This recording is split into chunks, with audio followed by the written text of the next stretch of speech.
It's now canon that Tobey Maguire only shoots white-hot sticky liquid out of his wrists. This is Spoilers. This is Spoilers.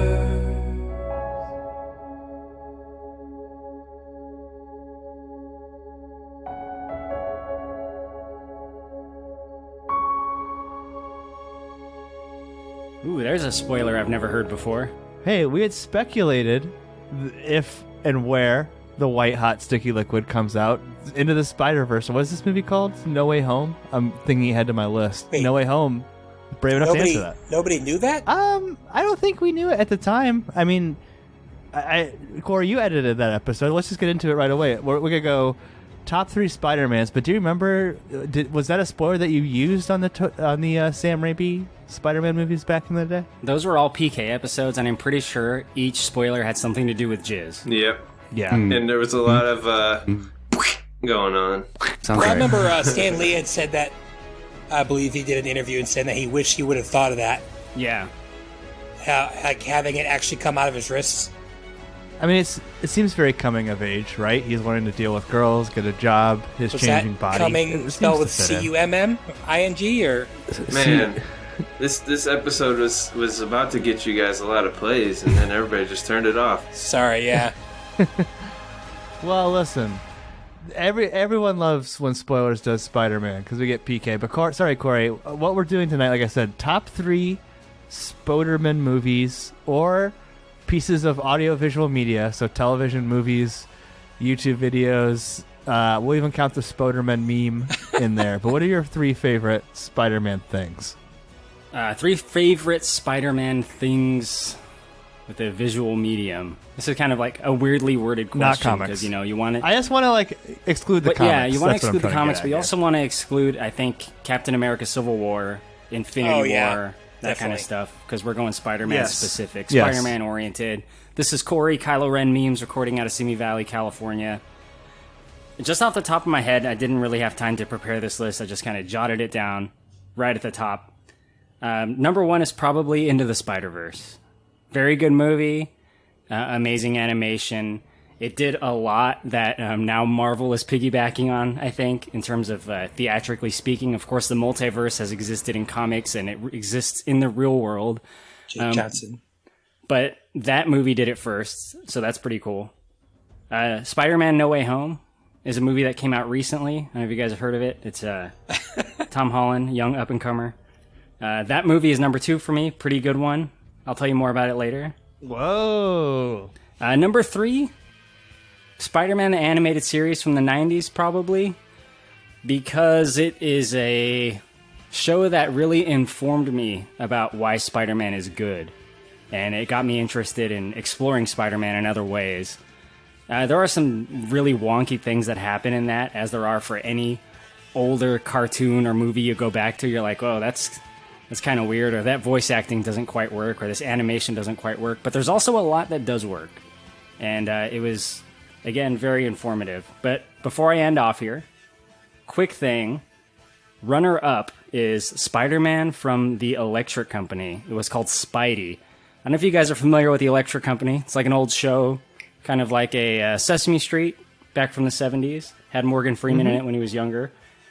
They did like skits, I guess you could say, little pieces of something called Spidey, which was Spider-Man. He talked with like comic book speech bubbles, and everyone else talked normal.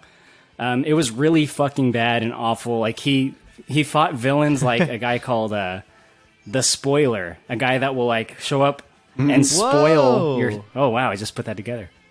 He'll come up and he'll spoil your lunch. He was a good guy. He put a rubber glove in Spider-Man's sandwich, for example. Like, that's the kind of villains you get in that show. Classic Spoiler Man. Bill Cosby was on it, too. Did he talk Classic like Spoiler prank Man? by Spoiler. Yeah, I was going to say. I'm going to have to revisit that. Eat this glove. It's like a collector prank. Anyway, runner-up, Spidey from the Electric Company. If you're listening to this, check it out on YouTube. It's hilariously bad. Spider-Man, where are you coming from, Spider-Man? Nobody knows who you are.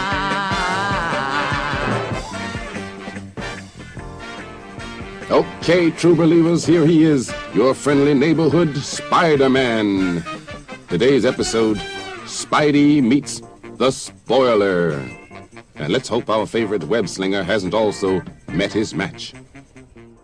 It's interesting you mentioned the show, because I had a similar experience with the Batman animated show where that was my first entry point into Batman, and they're able to cover like all of like the villains and all of the side characters too, so it's like you kind of get like a background of the comics by just watching those animated shows. I'll go next, Pappy, Kalamazoo, Michigan, like the Primus song.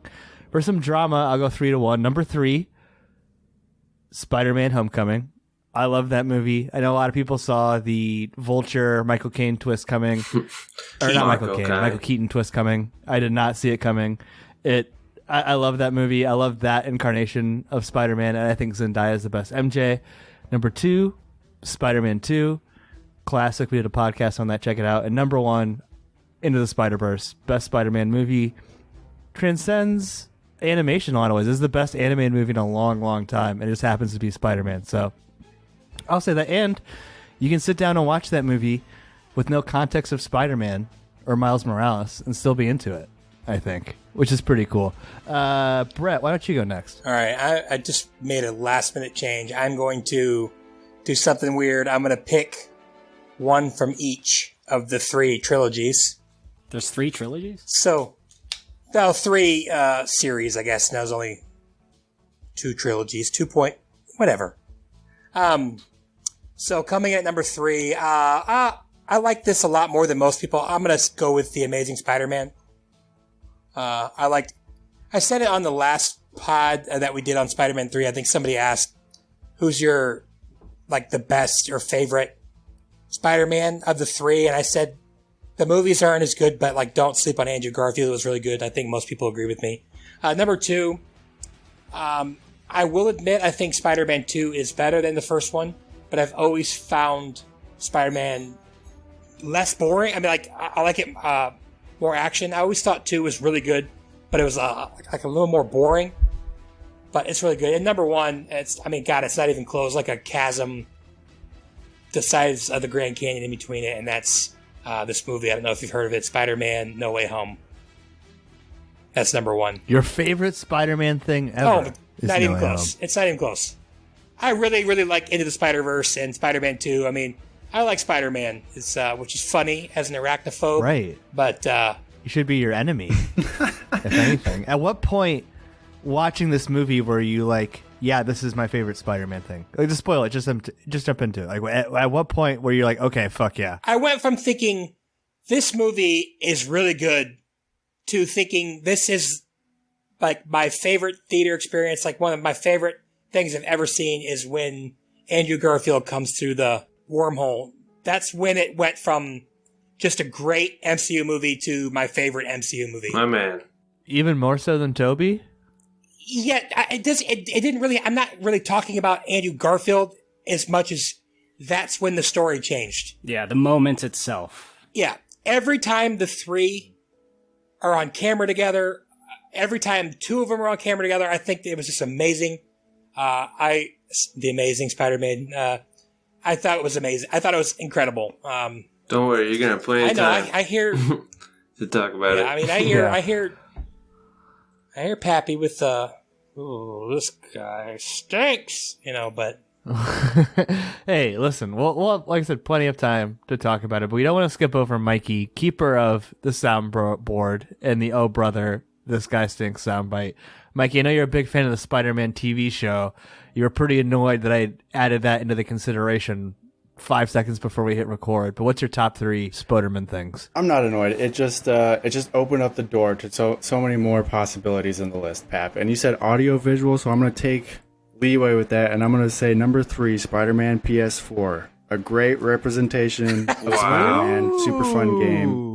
Maybe it gets a little repetitive towards the end, but it's still an amazing game. I almost bought that today. And I really like that version of Peter Parker. He goes through a lot of shit in that game. It's really good.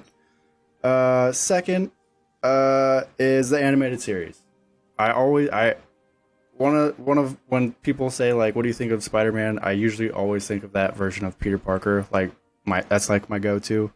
Mm-hmm. And then number 1 is Spider-Verse, just because personally I think it's a perfect movie, and I am so excited for the sequel. like Pap said, it really did revolutionize animation. Man, I'm just such a sucker for animation, and this Spider-Verse just is on another level than like anything you're going to see. I want to add one quick thing, Mikey. I also think of Peter Parker from the animated series in my head when I think of Peter Parker. You're right. Yeah, but I that's think like it's a his different voice. version. That's like the jacked Peter Parker. He's like huge in that show. And like Pap said, that gives you a really good background on like everything in the comics almost. Like you get Fisk, you get Goblin, you get Hobgoblin, you get like all of the main bad guys. It's a really good jumping in point for Spider-Man. Yeah, it's not like if this was like best 8, if this was like best, my list would be way different. I think that movie's amazing.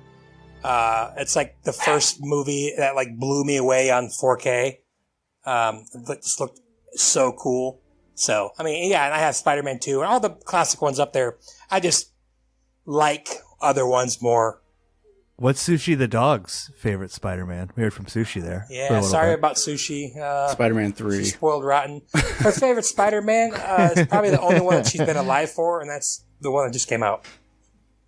Just like your dad. Mike, you have a good point. I feel like the video games, they're held in very high regard, but I feel like they're almost underrated because it's like that's when you feel like being Spider-Man. Not even so much in that the immersion of a video game, but you're just doing like day-to-day swinging around, cleaning up crimes, like low-level crimes type thing, and like just even like the way I've never played a video game where the mechanic of moving around is like the best part of the game. You know what I mean? Just swinging around New York. Going to your apartment is like the best, just because you got to swing across the entire city to get over there. So it's a realistic New York City too, by the way, which is always super cool.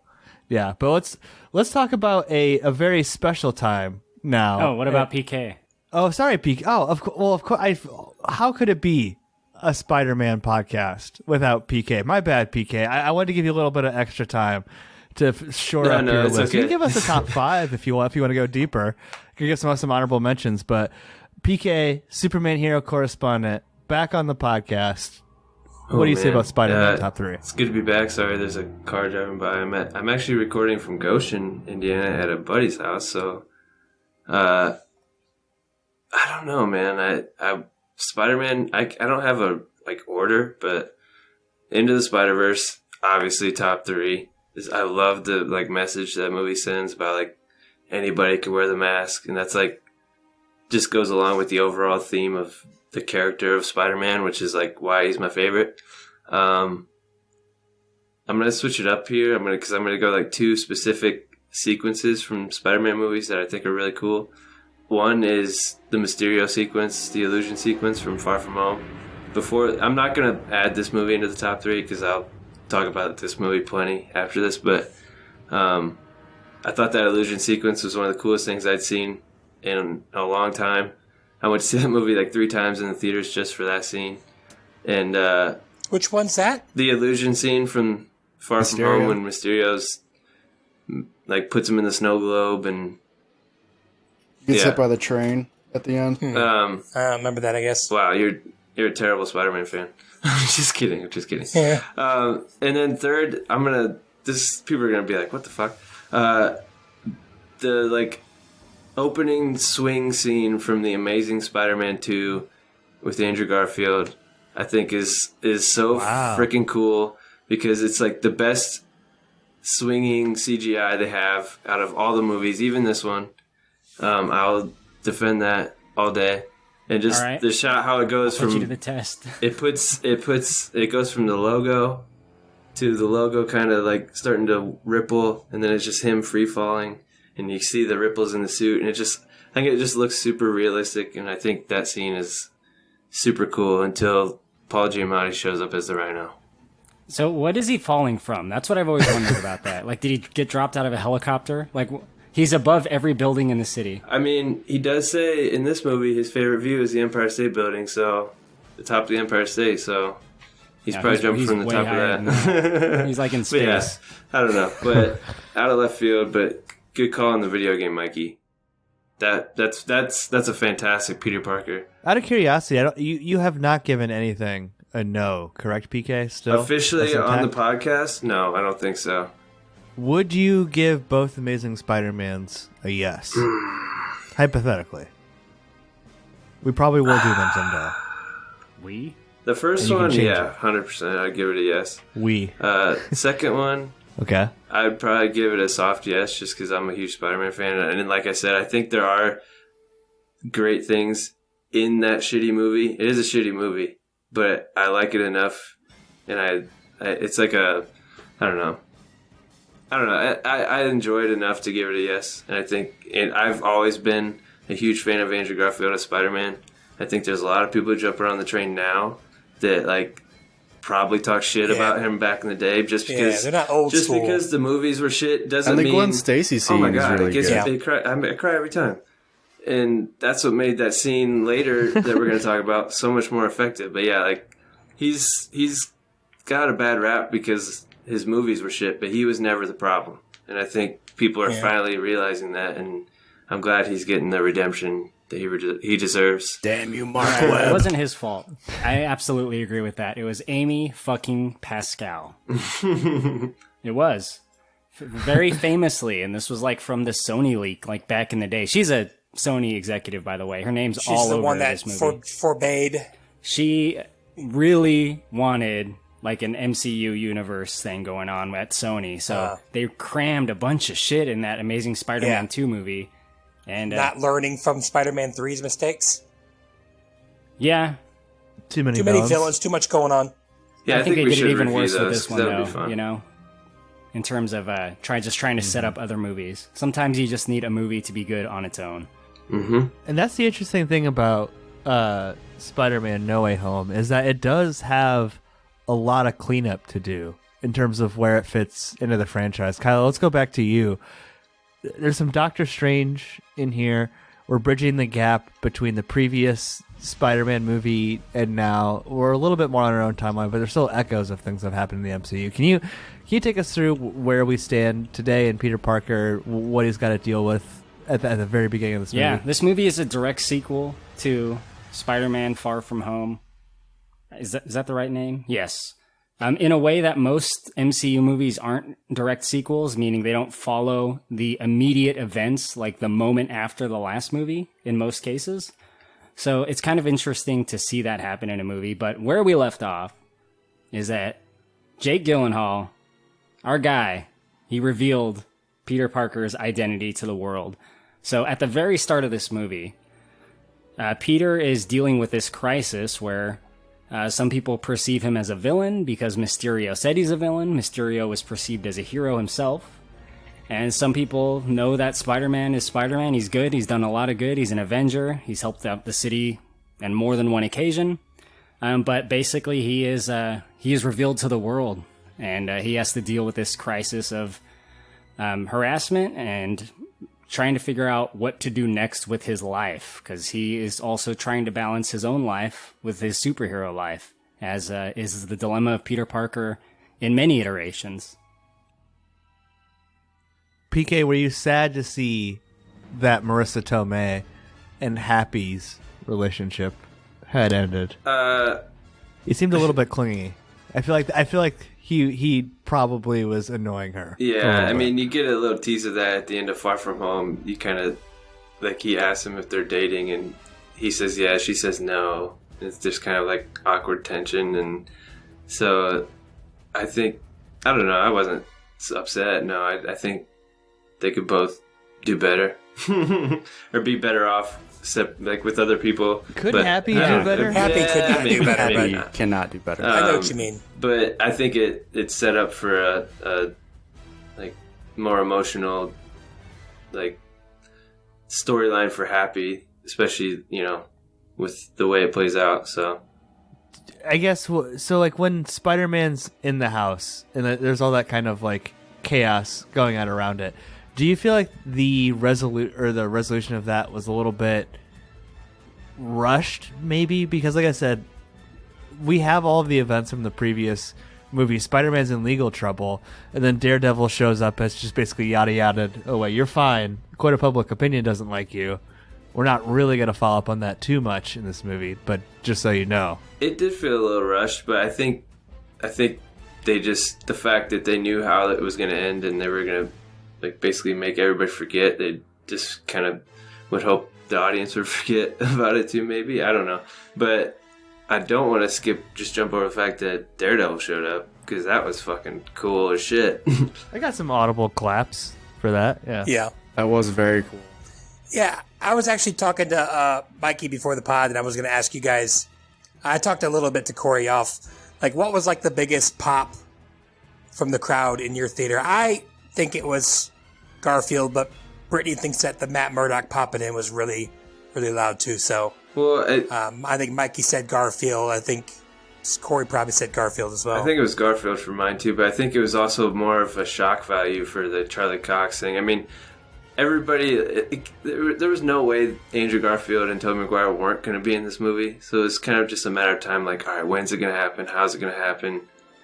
And then when it actually known happened, that Charlie Cox was going to be in when it. it actually happened, it was like, oh my gosh, it's happening. But yeah, I heard a rumor, but just to see it happen and to bring like a Netflix character to the MCU, and especially after they like kind of tried to wipe them all out, right? Yeah. Well, I think that's probably the reason why now, because Disney bought them all back because everybody wanted it back so bad. So they're like, well, we want to make that money. He's really good as. I've never seen it, but I want to. Oh, it's fantastic. It's really good. It's got really cool. So that guy played Daredevil on the show. Yep. Daredevil. Yeah, and he's really perfect in that show. Like, that's a great show, but he is perfection. So, like, it's one of those castings that you don't want to throw away. He doesn't have much to do in this movie, but it does make sense in the context of the story that at some point we would see Peter try to handle this dilemma he's facing, right? And talk to a lawyer. Mm-hmm. He'd obviously be taken in by the police. That happens, or damage control, whatever. But it's good that it's telling us that we're going to be seeing him again in future movies or shows or whatever it may be. But it also kind of makes sense that he would talk to a lawyer. And in Marvel, in comics, there's two lawyers in Marvel. One's Daredevil and one's She-Hulk. So we got this one. And Spider-Man and Daredevil team up on some stuff. Oh, famously so, yeah. Is Tom Holland's continuation of Spider-Man been confirmed? Yes. Yes. By the way, do we know that? Okay. I don't know to what extent, because there was some confusion about, like, Amy Pascal supposedly said he was going to be in 3 new movies, but then people said trilogy, but then she's like, I never said trilogy, so there's confusing, but yeah, he's not done yet. She specifically said Amy Pascal, yes, same one. She said that we'll be seeing Tom Holland in 3 more MCU movies. There. And they're very careful about using the phrasing MCU. There's like rules on when they can use it publicly and when they can't. So she did specifically say that. That could be a cameo in one group movie or whatever. Is she still in charge of Spider-Man? Is she like the George Lucas of Spider-Man, Korey? Well, she didn't create him. She just that's for sure. But she has a stranglehold on. Like, maybe Kathleen Kennedy. She's like the executive producer and everything, right? Yes, she is basically in charge. She's like the Kevin Feige. She's like the Feige. Yeah, she is. Isn't she the one that like forbade all of them from dating each other, and they literally all ignored her? That I didn't know about. The stars from dating each other? Forbid Andrew Garfield and Emma Stone from dating, and she flat out told Zendaya and Tom Holland, like when they were apart from each other, like when they hired him, you are not to date him, and they literally all just did whatever they wanted, and they started dating. They are currently dating, yeah. Little reverse psychology. It works out. The chemistry on screen is fantastic. Oh yeah, it's awesome. Maybe they wanted them to date, but we've been talking about the MCU a little bit. Brett, you like Stephen Strange, right? You're I'm a Benedict Cumbersquatch fan. I like him a lot. What is his role in this movie? Because there's an early on scene. I was wondering if the scene would frustrate you, because sometimes, Brett, you get frustrated by characters who just don't do the simple thing. It's like, Peter Parker, just shut the fuck up. Let Stephen Strange do this spell. Hey, stop the spell. Start over. Get what you want to do. But I don't know. I guess that's like the surgeon in him. I don't know. They just go. But yeah, no, it's really annoying. I mean, the scene's kind of funny. And obviously you need it to happen for the movie to happen. But yeah, it's like... Peter, it's like you could tell like he's like the kid there. It's really stupid. Not to totally fault Peter, but I got a question if Doctor Strange was like hungover this entire movie or something, because he just seems out of it. And like, why wouldn't you just tell Peter some of the rules before going into this crazy spell? Like, just help him out a little bit. He doesn't know your crazy magic. He's kind of like that, though. I think he's just like arrogant and he's annoyed by everything, and people are like, I don't know, beneath him mentally. I don't know. Like, even when he walks into the movie, he's like, I don't know. He looks like he just woke up and is like fighting a pretty bad hangover or something. Possible. His whole thing's covered in snow, and he's mad that Wong's the boss. But yeah, I don't know. He's always kind of cranky, I guess. Do you guys think it's okay that he did perform this spell in the first place? Do you guys like take issue with that? Because I can definitely see why someone would. Well, they said they used that for just stuff in general. They used it for like some party or something. And I don't know. I mean, I guess. But it seems like you said, like a weird time to be revealing this information. Like, oh, by the way, I'm not even going to know who you are. Yeah, no, that was bad timing. Yeah, that was like a gut punch. Yeah, but like, he's a superhero. He'll just like show up to his house and be like, hey, look at what I can do. We should be friends or whatever. Like, we've hung out before. So when the spell starts going haywire, who are those like ethereal beings that we see? Both, I think maybe here, but then definitely at the end. I was really trying to identify them. Well, the one you see first was the lizard. Is the who? lizard, Yeah, pretty that was sure. hard to tell. I definitely saw comic book Rhino. Yeah. At the end, That was there's the a only one I made lot. out clearly. There's like, you can see like Kraven the Hunter. I'm pretty sure you can see the Scorpion. Like, maybe even Unfortunately, Venom. I don't know. no Paul Giamatti in a Rhino suit. But they're all Spider-Man characters. Well, is I what you're mean, saying. if you think about Coming it, it's through. like most people, because it's all about people that know who Spider-Man is, or that Spider-Man is Peter Parker. And like, if you think about it, in most of the comics and movies and shit, like the villains are the ones who find out who he is more than the people that he knows, because he tries to keep that a secret. But so yeah, it's mostly villains that are coming through. And Venom, who doesn't know who he is but comes anyway. Yeah. Well, I heard something interesting about that too. It was like, there was something about, Venom, the symbiote tapping into like symbiotes in the multiverse, and one of them might know Peter Parker, Spider-Man. It's a stretch, but Real quick, I know like Korey hated it, and I haven't talked to anybody else, but like I haven't seen the new Venom, so like if you could like give me a warning if you're gonna spoil something, I know, but I guarantee I'll like it. That's just how I am. So I love Tom Hardy, and I thought the way they introduced Venom into this without bringing Tom Hardy into it was like really smart and really funny. So like he's obviously not going to be in it. I do agree with you, Brett, that it is smart to like reboot the symbiote in this Spider-Man universe instead of merge that existing Venom with this one. Plus, he's not going to do it. But yeah, go ahead. I look forward to seeing how that goes. Obviously, that will be in the later Spider-Man movies. But yes, I agree. It's good that they separated that Venom, which I don't like at all. But Amy What's-Her-Name would just be salivating to Pascal. have the two Toms in the same movie, right? Well, I would, especially since Yeah, I mean, J. Jonah Jameson is the same, and that isn't really explained. He's not quite the same. So it could He's be Alex Tom. Jones. he's not quite the in same this at all. movie. Yeah, we're all Yeah, but it's agree the same that's 100% actor. what they were going for, right? he 100%. definitely got a big Yeah. upgrade from breaking that big story, from being in that Hey. shitty little room with big like He file got a ton of crates, and then- Patreon subsubscribers for freaking And he has his own Hey. control room with directors and producers. support It's like, independent holy media. shit. What's a more action-packed movie with the Toms in it? Spider-Man or Locke? Locke. Brittany just started laughing. Brittany was literally making fun of Locke to people the other day. Is that the one where he About, drives in you the guys car? wouldn't believe this boring movie. He just driving around the car the whole time. Black is more action in dialogue. It's on another Okay, level. Brett, which one has worse traffic, Brett? Well, I mean, traffic was fine. And There it is. We're talking about some of the MC or some of the other crossover characters, and Doctor Strange is annoyed.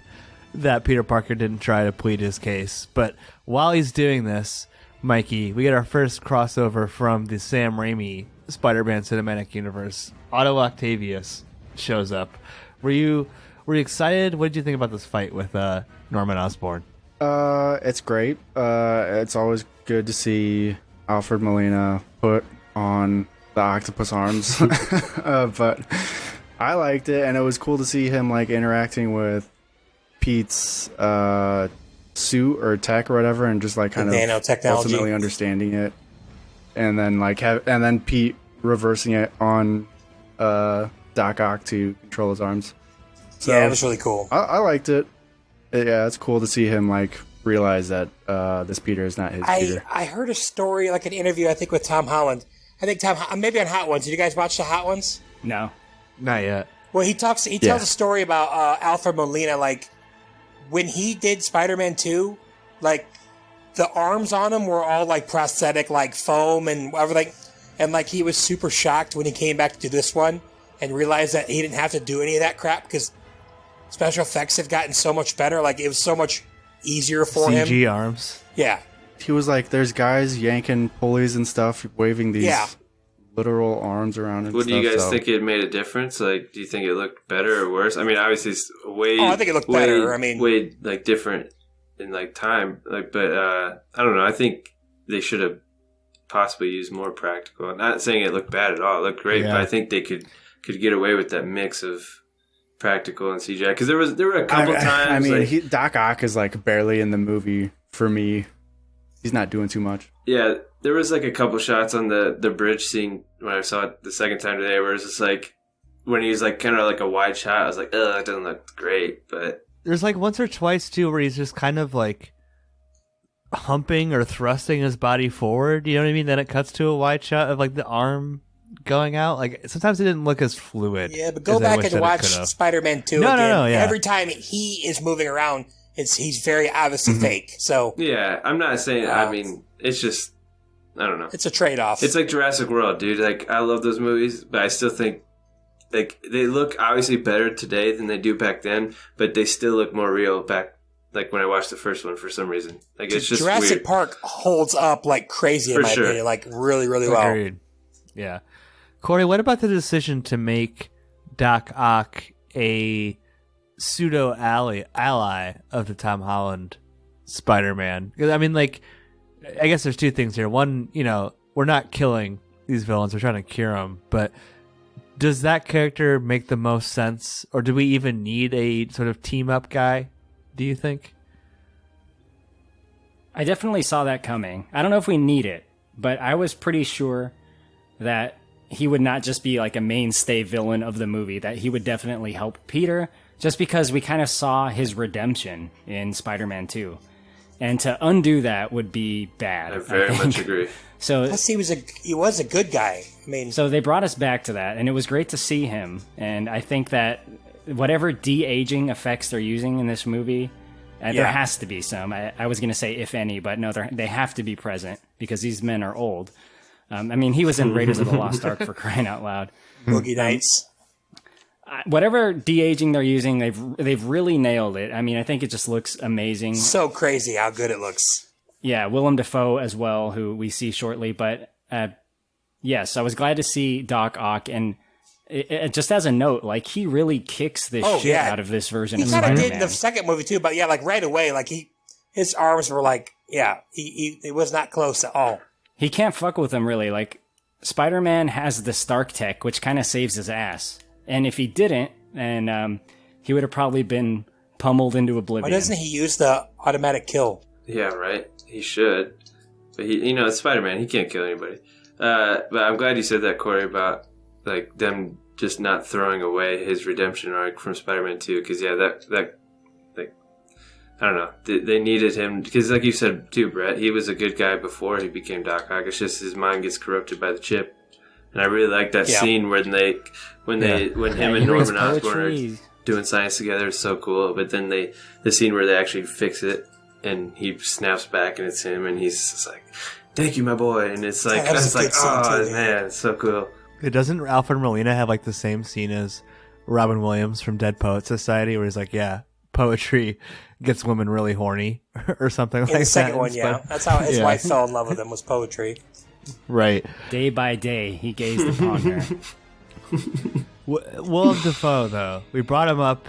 Recently did a podcast on Boondock Saints, which will probably come out after this podcast. Oh, I can't wait for that. But my God, he is so good. Oh, he's amazing. He's so good in everything. Like the more I'm like stopping to think about everything that he adds to a movie, he might be like in my top 3 favorite actors, like ever. Like honestly, I hope he wins an Oscar. Dude, that soon. line that he had once he turns full goblin mode and they're about to go hard in the condo and he's slamming through the floors when he's like, strong enough to have it all, but too weak to take it or something, dude. That shit gives me chills. That fight scene is like an all-timer. Like, it's so good.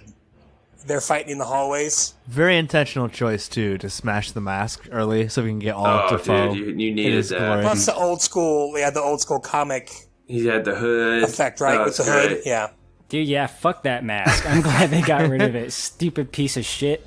Like, he is the Green Goblin. yeah. Look at his fucking face. He looks like a human goblin. He's more goblin than that mask ever could be. He has the best crazy eyes. Like, I think that's part of the reason he was cast originally, is because he looks like the fucking Green Goblin. And it's kind of like the Alfred Molina redemption arc. I'm glad they didn't bring him back and he's just full goblin the whole time. It's like he's still struggling with the Jekyll Hyde persona, like Norman Osborn versus the Goblin. And now, and that When he scene, was good in his first early scenes, it was really good whenever he was on that- screen. Like, when Peter meets him at the feast center, and he's talking about like, so good. Yeah, I woke up here, and Oscorp doesn't exist, and he's like, my son, and he's like, son? his teary eyed. Yeah, I was yeah. like, damn, this is sad. shoving donuts in his pocket. I think you said something to me, Korey, when we were talking. You said something like, what'd you say? Willem Dafoe is so good, or like, I love Willem Dafoe so much. Yeah, I mean, I really do, separately from this, but in this, man, like, I think he's one of the big draws of the movie. There's a couple others, of course. There's some things that people expected coming into this movie, but he is great as the Green Goblin, and it's good to see him again as the Green Goblin. I really wish Stevie was here, because I would like to know what his opinion is on this, because just for the audience out there, Stevie, who you know and love, does not like this movie. Crazy, man. And I think he just kind of chalks it up to like nostalgia porn, like he did give it a here's 7 a bunch out of of stuff 10. you remember, therefore you'll like the movie. He said 7 out of 10 in the thread, Well, that's what Pappy gave it. but he was oddly negative for a 7 out of 10. I've got an extensive review that I'm going to pap read later at the end here, which will take a significant amount of time. So we should probably keep moving. But Mikey, I do want to say too, I touched on it a little bit a second ago, the conceit of this movie is very Check's Quest, for those of you who played that old video game, where you're not killing the bad guys, Curing them. but they want to Let's cure that ass. cure them and cure that ass and then send them back to their dimension. How do you feel about that as a conceit, right? That we're fucking with other timelines willy-nilly, and the MCU seems to be kind of arbitrary, and like how okay that is even to be doing. Do you like that we're trying to fix these villains? I mean, Spider-Man is never one to kill someone on purpose. I mean, that's why so-and-so stops Tom Holland at the end. That was so good too. Oh my God. Just to, I mean, even in the OG trilogy, Toby doesn't kill Goblin. Goblin kills himself. And it's not like Spider-Man to kill someone, so it seems crazy, but he can cure. There's, like, Green Goblin is gassed. You can find a vaccine for that. Alfred Molina has the chip thing. You can fix the chip or disable the chip. I mean, these are, I don't know, it's like, seems logical in this world at least. And they've got, like, magic science in this MCU world, Well, plus, so like you it's totally said, possible. fuck with the timeline. It's like Doctor Strange says it himself. It's like the multiverse is something we know frighteningly little about. And so you think, little 3 teenage kids, they're just like, they're not going to be thinking of the bigger consequences of just sending these guys. They're like, oh, if we just send them back, it'll be fine. Like, but who knows what type of implications that could have or anything. But so I think it's more of like they don't know what they're doing instead of doing it intentionally. Really quickly, speaking of the villains, PK, do you want to just take us through?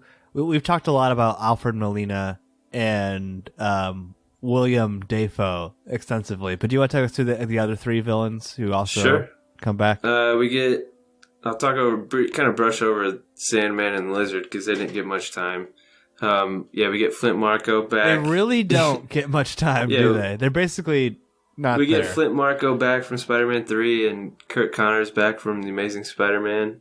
And it was kind of weird because I didn't expect to, Sandman in the Spider-Man 3, he's human for most of the time unless he's fighting, and then he becomes the big Sandman. But I didn't expect him to just be Sandman the whole time and Lizard to be the Lizard the whole time. It's just kind of strange. But then we get Jamie Foxx back as Electro with the new look, the new. And dude, he looks awesome. I love how they referenced that. They don't really explain how he got better teeth and a nice haircut, but I love how the Lizard's just like, weren't you ugly as shit before? But yeah, so I think Jamie Foxx has a decent little motivation arc where he senses more power in this universe, and he's got a new look. He's feels good about himself here, and he's like, yeah, fuck that. I don't want to go back and die, or I don't want to be cured. I want more of this power. So I think and then he needs, once Willem Dafoe starts going nuts, he giving him that speech about where gods don't need whatever, they take what they want. Jamie Foxx is all right, yeah, fuck this Spider-Man dude. So yeah, I think that obviously Alfred Molina and Green Goblin, Willem Dafoe were the big sells, but I think the three others did what they needed to and served the plot for what they need to. I like that even though they got the shaft. I like that he gets an arc reactor and he's like, whoa, this is crazy. Just because that thing doesn't exist in his universe. Mm-hmm. And then I was just only disappointed that he didn't get a yellow quilted bomber jacket or something like the cartoon. Right. And that would have been awesome. But other than that, I thought it was pretty cool. I did really appreciate that when he first started forming and Peter tried to shoot him with the Doctor Strange web. The first time he shot the lightning, it brought in the Hans Zimmer dubstep theme from The Amazing Spider-Man 2. It was just wah, wah, wah. I was like, oh my god, they did it. I can't believe it. Because that was such a weird soundtrack they did a couple choice. interesting things with the musical score. I do like that they brought back they kind of played an homage to The Amazing Spider-Man and the Danny Elfman theme too, towards the end. Great score throughout. Emotional at times, like Aunt May, Marissa Tomei's death, Mikey. With great power comes great responsibility, man. What were you feeling during hot Aunt May's death and the scene in general? Well, it's is meant to throw you off because she gets smacked in the back very hard by the glider, and then she pops right back up, and you're like, oh, that was weird. Internal bleeding on Aunt May. Yeah, she's not cut in half and just laying down on the ground. But she pops right back up, and you think everything is fine until she's kind of slowing down, and then you realize that she's bleeding. And yeah, it was very sad, and I like the way that she delivered the line differently in a way. They got to that point in a different manner, and she phrased it differently, and I like how they did that. And I think it hit harder than the way Uncle Ben says it. With great power, there must also come great responsibility. Korey, did you get choked up during Aunt May's death? No, but I really liked how it worked with this movie thematically. And maybe this Spider-Man trilogy as a whole, actually. Because I think that line ultimately reflects the lesson that's learned at the end of this movie. And that's where Peter is left off with the notion of what great power comes great responsibility means. And I just think it's very much nicely added in. And interesting that it's a line that's very famous in Spider-Man history. But we've seen this version, this Tom Holland Spider-Man, in many movies. 5 other movies, I think. Maybe 6. And it hasn't been said yet. and now we the end finally of get 6, it, I think. and it's good. Yes, it's good to lay this strong emotional beat later, I think, rather than at the beginning, like in the first Sam Raimi Spider-Man movie. Not that movie doesn't work, but I think it means more with it now that we know It these sucks people. that we have to lose Marissa Tomei. I feel like she didn't really get to do much Agreed.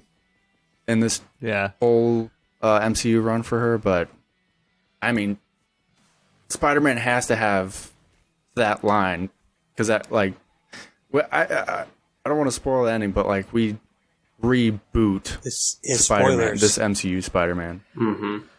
Yeah. Well, Wh- shit, I just lost what I was gonna say.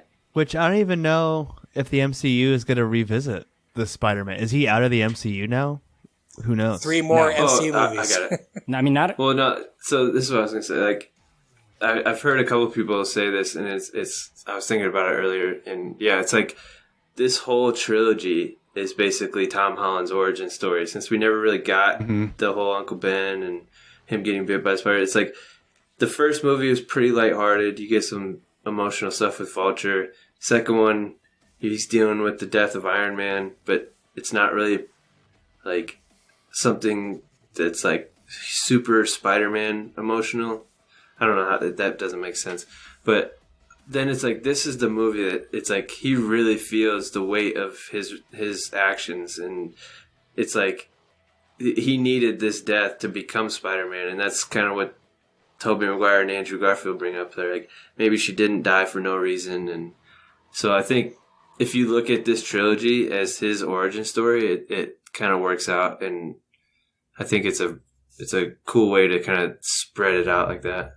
I think throughout the trilogy, he is trying to balance his real life and Spider-Man life together, and he's trying to find like how those two things can coexist to ultimately find that they mostly can't.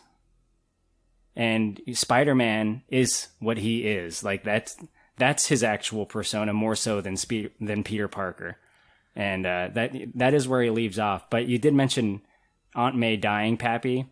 I know you caught this. Maybe the others did as well. But there is a scene straight out of Blade Runner 2049 after Aunt May He dies. sits on Do you the remember what I'm stairs? talking about? Oh, looking at the giant neon sign. Where he's like in the rain. There's like the purple Oh, yeah. sheen, the light on him. There's a big Ana de Armas like reaching out to him. Yeah, I remember that. Yes. I remember that clearly. Yeah. But yeah, we're talking about Spider-Man's personal life. Brett, we haven't talked about the best MJ, Zendaya, and I Will Die on This Hill, and Ned, his friend. What have they been up to? And then can you take us through what you said was the biggest pop Yeah, in so your theater? yes, Zendaya, whatever. I think she's absolutely hilarious. Her and Ned are like the funniest sidekicks. Their storyline is, they're all 3 brilliant, obviously, and they all want to go to MIT. On a normal year, they would be able to get into MIT. They're that smart, and their test scores are that good. But obviously, they don't get to go because of Mysterio, Gyllenhaal, kind of doing everybody dirty. But so that's going on with them. I mean, yeah, I'm with Pappy when he says that she's. I mean, it's hard to say the best MJ because there's only 2, and she's way better than the other MJ. I don't think she's better than Gwen Stacy. I though. love Gwen Stacy though. Yeah, so like I'll just leave it at what Pappy said. I'll say yes. I don't remember, Mikey. The cartoon was MJ, not Gwen Stacy, right? He had both. There was mostly She was the MJ, ginger, though, right? yeah. Red hair. Yep. Okay. Mm-hmm. Yeah, So, always, yeah. what was the last question he asked me? Oh, Pop. It's like how. Well, take us through the when they're summoning. Yeah. So Andrew yeah, Garfield, you your had boy. a weird. I mean, you could. I'm sure some people have complained about, like, oh, let's have a throwaway line about Ned having magic in his family. So, he starts being able to do the, I actually watched on, crap, what are those things called that I like? Pitch meetings, and they like kind of make a joke about, they kind of just depower Doctor Strange a lot in this movie. I mean, he screws up. He's in the shadow realm or whatever, which he's supposed to be like a god in, and in like 1 minute, Peter Parker traps him in there, and then, Ned can do this thing too. It's just kind of like, they spent a lot of time building up his power to kind of, either way. So he starts spinning when he's at his mom's house, and you see, I think everyone kind of knew this is what was going to happen. Our theater started kind of like, and you see a Spider-Man come, and they're like, Peter, and he comes in there, and you could tell the suit's different. The suit's really different compared to what Tom Holland's wearing. And I was saying, again, that's probably the biggest pop we had in the theater, at least right up there. That's like maybe my favorite scene in the whole movie, when they all kind of show up, and MJ's freaking hilarious in this scene. Dude, all of their chemistry is so good. MJ, Zendaya, and Andrew Garfield's chemistry is great. Andrew Garfield was having a Andrew blast. Garfield is really freaking funny. He is. I think he's the funniest character in this whole movie. And I think when we're looking at the Spider-Man next to each other, I'm like, he's this Andrew killing Garfield it compared guy's to my those. favorite. Yeah. He's a great Peter Parker. I saw somebody actually brought it up to Andrew Garfield. Somebody tweeted, Tobey Maguire was the best Peter Parker, Andrew Garfield was the best Spider-Man, and Tom Holland was the only one who's good at both. Whether I agree with that or not, but I can get down with Andrew Garfield being the best Spider-Man. He's like the actual Spider-Man. He's pretty good at it, but When he is Spider-Man, he is on. And he's also just a great actor. The emotional acting he can bring to Peter Parker is unreal. Like Mikey said, that Gwen Stacy scene in Amazing Spider-Man 2 is so sad. Which led to probably the best moment in this movie. Yeah. Oh my gosh. And I had heard like a rumor that, or somebody like being like, oh, what if Andrew Garfield's the one to save her, because they show her falling in the trailer. And the fact that they did that, literally, that So choked good. me up. Oh my gosh. And then when he started, that's amazing. But yeah, I think my theater, when Andrew Garfield came through the portal, when Toby came, it was the same, but like Brett, you said that you kind of hear like, oh, Yeah. wait, what? And then all of a sudden, I kind of waited because I was ready to let loose like Endgame and Infinity War, but I wasn't in LA anymore, so I was like, all right, how's this crowd gonna go? And I heard like 2 people start clapping, and I couldn't hold it in. I was like, woo! It was fucking awesome, dude. First of all, we're talking about comedic actors. Don't sleep on Ned's mom or grandma, whoever she is, where she's like... You keep thinking she's saying something deep, and she's literally both times like, can you get that cobweb? Yeah, it's pretty funny. The I'm going to bed gets a huge laugh both times. I saw this too. But Korey, I want to take a small step back. We have these 3 Spider-Men next to each other. Tobey Maguire enters the scene. What's Kylo Ren, creator of Big Dumb Movie, Spider-Man experts take when we're seeing these 3 Spider-Men next to each other? How do they shake out for you? Do you have a favorite? Do you agree with the Tobey's the best Peter Parker, Andrew's the best Spider-Man, Tom Holland's the one who's good at both assessment? I kind of do, yeah. On the surface, that sounds right. I remember back in the Amazing Spider-Man movie days, I had an opinion that I'm very glad is now widely held, and that is that Andrew Garfield is, like, great as Spider-Man when he's in the suit. Fuck yeah. I always had a little bit of an issue with him as Peter Parker just because I thought he was a little too cool. Definitely, he's too good looking. He's way too slick. Yeah, for sure. He's definitely a cool guy. In terms of seeing the 3 Spider-Men on screen, I realized that if that didn't happen, and it didn't happen in a big way, this movie would be fucking destroyed. Mm-hmm. People would hate this movie. It would be, like, review bombed. It would be declared the worst Spider-Man movie ever, just if they didn't do that because people wanted it. Even if it was a good movie. Right. Yeah, they would get it would yeah. And it really made me think about fan service. This movie has a lot of fan service. And I don't know the answer to this, but I've been thinking about this for the last few days. I'm like, is fan service a good thing? Right? Now, I like this movie a lot. Obviously, it was in my top 3. I think it came together really well. I think seeing all the Spider-Man together was good for comedy, and it was good for the movie itself in terms of like Peter Parker growing based on the more experienced Peter Parker's history and such. But I could see why someone, and I've been thinking about what Stevie said, like Stevie might be like kind of annoyed by it because it is really the easy like route to go. Here's what's alarming for me, and Brett, Korey, PK, I guess Mikey to some extent too. This isn't a shot at you, which I like this movie too, but I just don't have it in my top 3. I just think it's a sad state of storytelling and media that simply recalling a real life person off the bench and writing them a giant check for so much money just to be in there carries so much dramatic weight. You know what I mean? It's just like Tobey Maguire and Andrew Garfield would have done this for X amount of money, no matter what. You know what I mean? And it's like, it's so much more difficult and admirable to create a story and a character from scratch, which obviously is Spider-Man something different. But Brett, you know what I mean? It's just like, it goes back to Luke Skywalker showing up. I just get frustrated by it. It seems like that seems easy to do, and people love it so much. I've heard 2 different people say it was easy. I don't think it was easy at all. I think they made it look easy. I mean, this could have been a disaster. You have, 5 or 6 villains and 3 Spider-Men, 2 other sidekicks, 4 other sidekicks, another MCU character. I mean, it could have been a disaster. I mean, if it was 6 hours maybe, but I think it worked perfectly. And I love the fact that, think about Tobey Maguire's last performance of Spider-Man and Andrew Garfield's. They both were disasters. And this is just like a perfect, they get to come, they get their redemption, both in the story and in real life. I just think it was perfect. I love the fact that they're old and they're like, oh my God, my back hurts so bad. Like, I freaking love that. I think if you had shown like Andrew Garfield the script, he's like, yeah, I'm all in. I get to save MJ. I get to redeem myself for that Gwen Stacy scene. Like, not that it was a bad scene, but like, he killed Gwen Stacy in that scene. It's like he gets the dramatic high of this movie. He's like, yeah, I'm gonna sign it. I don't think money had it. Tobey Maguire is not even really acting much, right? And like, Andrew Garfield is like a legit gonna be Oscar nominated like every 2 or 3 years from now on. Like, that's the space he's in.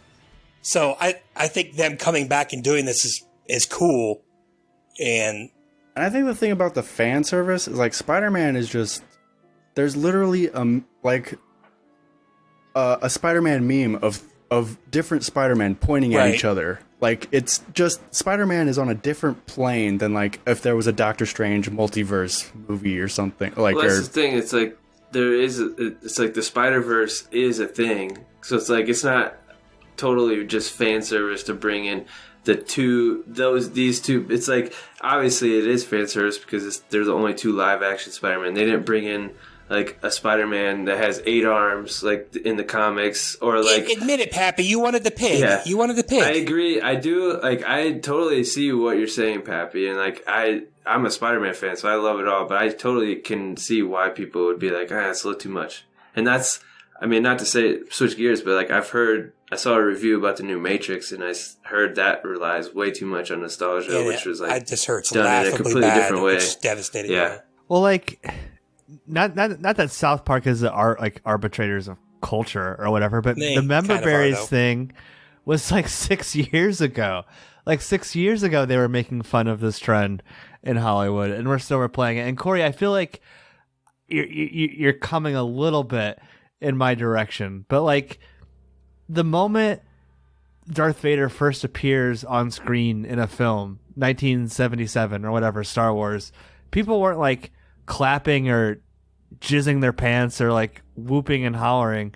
But then the movie lays out and creates one of the greatest movie villains of all time. It's just, isn't it like a little bit, maybe easy isn't the right word, but isn't it more admirable? Isn't it more admirable to, I'm going to create a new character, or I'm going to present this character in a new way for this audience, rather than just like, here's what you know, I know you like it, you're going to love it. Well, it would have been harder, certainly, to say, let's bring in Metal Armor Spider-Man, 6-Arm Spider-Man, and the Scarlet Spider instead of these guys. But what about that would have even been much like, harder. Even like Doctor Strange's powers are so arbitrary. It's just one of these villains from the universe, and it just happens to be the one that we all know. You know what I mean? Like, there could be 2 Doc Ocks or 2 Green Goblins even, given this logic. Right. But it just works out perfectly.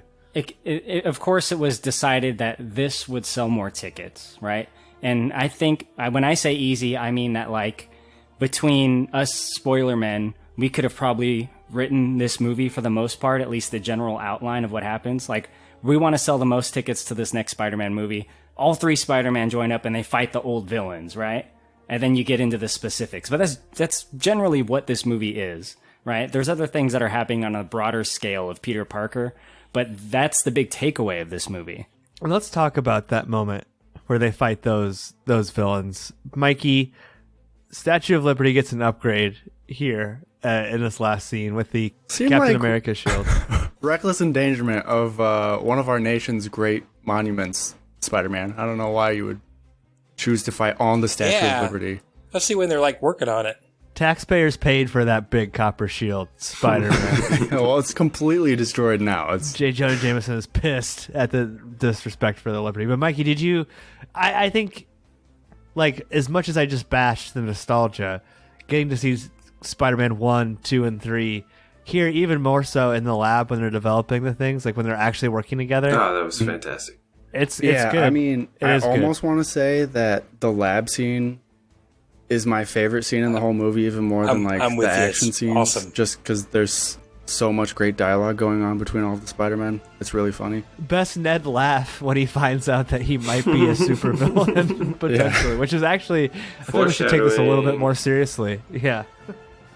Oh, you should definitely take it serious. Yeah, it's when they're on the Statue of Liberty, it's just, I mean, Spider-Man action scenes just really hit different. I don't know why everybody loves the way Spider-Man moves. They want to see him swinging around, and when you get 3 Spider-Man just like all clicking when they finally work together, so good. Yeah, all link up and like their spider senses is all working together. It's so cool. Like Spider-Man is just the best. That was a fantastic touch too, where they started off all confident and then they were just like messing each other up. Andrew Garfield webbed Toby in the face, like, and they're all just like I've never worked with anybody before. Like, I don't know how to do this. And then we get the amazing line of like, I was part of. I don't want to brag, but I was part of the Avengers. Like, and who's Tobey that? Maguire's reaction is phenomenal. The Avengers? That's great. What is that? Like, oh my god, that was phenomenal. A lot of comedy in the scene, Korey. Did it work for you? Oh, yeah.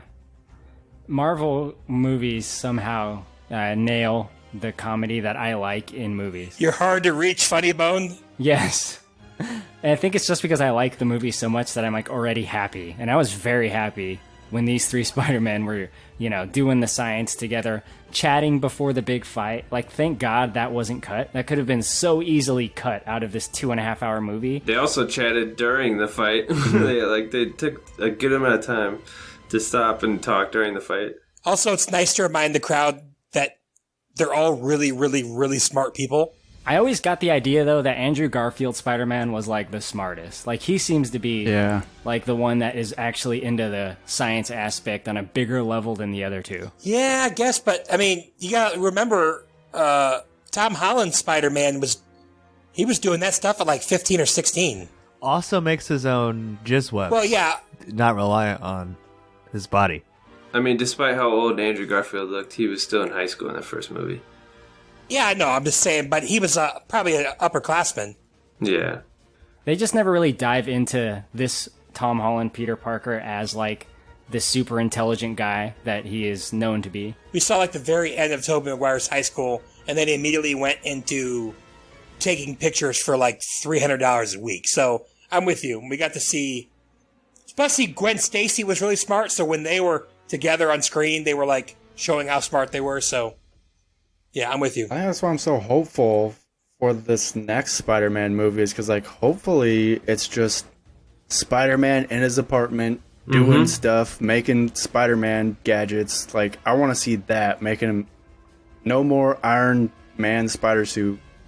Just, I was really happy with that last scene of him in, like, just a cloth suit. It was amazing. Look, I'm not trying to be an asshole, though, but are there actual... public high schools in Queens where 4 working class kids have a legitimate shot to get into MIT? Like, well, does this whole school get into MIT? What's happening here? Isn't it like a special science school though? Isn't that like always? It is. Yeah, it's a science school. But it's like literally like the number 1 or 2 or 3 ranked university in the world consistently. Well, it's definitely the number one technical university in the world. Probably. And these 3 public school kids are just like getting in. Again, I don't know how public of a school it is. It's for special students, I believe. I think any Marvel movie like this, Pappy, is going to have little things like that don't make sense, and I think about them too. One thing I thought about is when everyone does forget Peter Parker is Spider-Man, what happens to all those thousands, millions of videos? Don't think about it. They talk about that in pitch meeting. Plus, when I was there, I was like, they're going to, but I think they just kind of like rewrote. I don't know. I mean, wouldn't technically they just ripped another metaverse? Yeah, I mean, Alex Jones Jameson, all he's got to do is look at his old YouTube videos, and... What about, what's his name? Crash? His Flash. book? Flash. His book? Flashpoint. He's such a douche. Yeah, he wrote a book. Ceases That's right. to exist. The funds are refunded to everyone who bought that account. Like, what is Flash happening? Don't jail think for too hard libel. about it. Or get sued for To the libel. 2 people Exactly. that watched the movie twice, I'm thinking more of PK because you're like a big Spider-Man.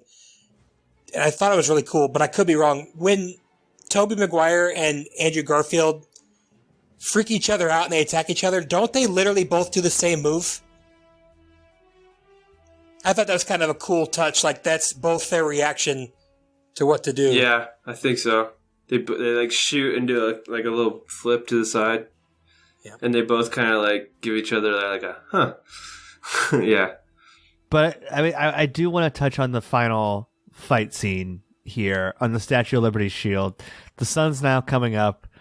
This scene looks great. It's a great like sort of arena for battle. Mikey, were you enjoying the Tom Holland wanting to basically So kill good.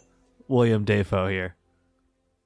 I think Willem Dafoe is better than Tom Holland in this scene, and Tom Holland is just like throwing haymakers at Willem Dafoe, and he's just like laughing through it all. It's super psychotic Green Goblin shit. It's like awesome. Joker and Batman and Yeah. Dark Knight. Yeah, I mean, one of Green Goblin's like biggest powers, it's kind of like Saruman, is like his words. You can Trolling, talk some right? shit. Like Yeah, he's hurting Spider-Man with his words in this scene, saying like, "You're responsible for Aunt May's And my death." God, the expression of Willem Dafoe's face. Oh my He's gosh, the Green so Goblin. creepy. It's Norman Osborn has fantastic. been banned on Reddit so many times for the trolling I he have an does. alt account, Spider-Man. I do like how it's kind of like I don't know if it was a throwback to the first Green Goblin versus Spider-Man fight in Spider-Man 1, but like, I like how it's stripped down, like hand-to-hand combat, this like kind of more boots on the ground, and because that's what I loved about. I don't know. I like Willem Dafoe's performance in this scene more, but I think I like the fight scene in Tobey Maguire's Spider-Man at the end better. Just the action itself, I think, and that setting inside that like broken down whatever, I think was really cool. But yeah, man, Willem Dafoe, you can't say enough about this guy and his performance.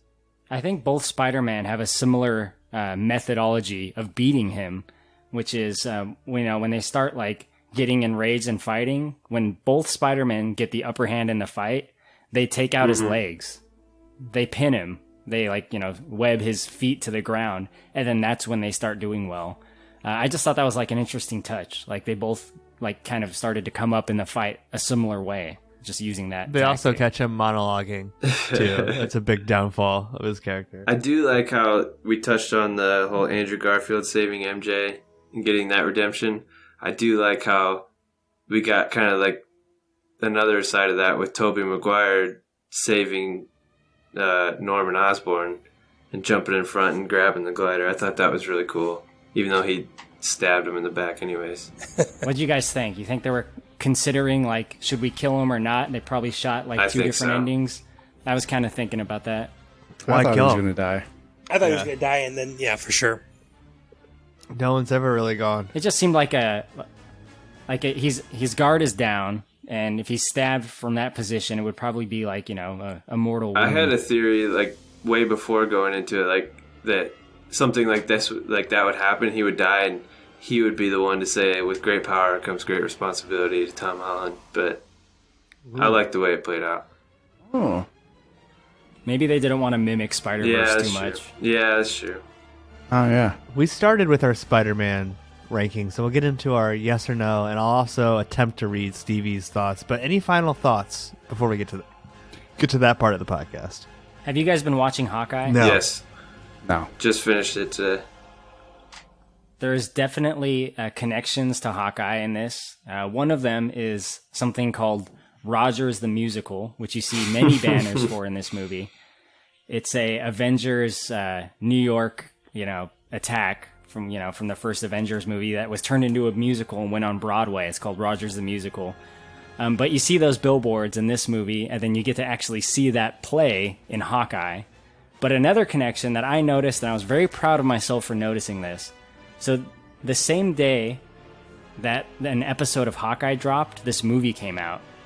And in that episode of Hawkeye, I think it's Yelena says something about the new and improved Statue of Liberty. Yep. And it's just mentioned once, and that's it.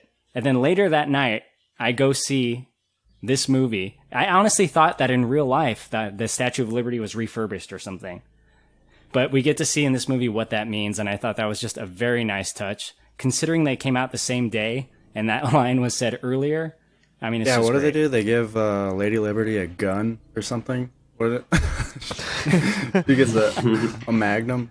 That would be more American than the Shield. We've seen similar things with like the Mandalorian revealing the healing powers on the same day that Rey's healing powers come out in the Star Wars. I mean, that is, you gotta tip your cap to the producing there, Kevin Feige and Kathleen Kennedy. Kind of on that same note, my only final thought, and I don't really want to rehash this too much, but again, you watch the first Star Wars, it creates this whole universe out of whole cloth, like, that you have so many questions about. Like, in all reality, to really get Spider-Man No Way Home, how many movies do you have to watch and TV shows to like really appreciate everything? 7 movies? I'd say just 5.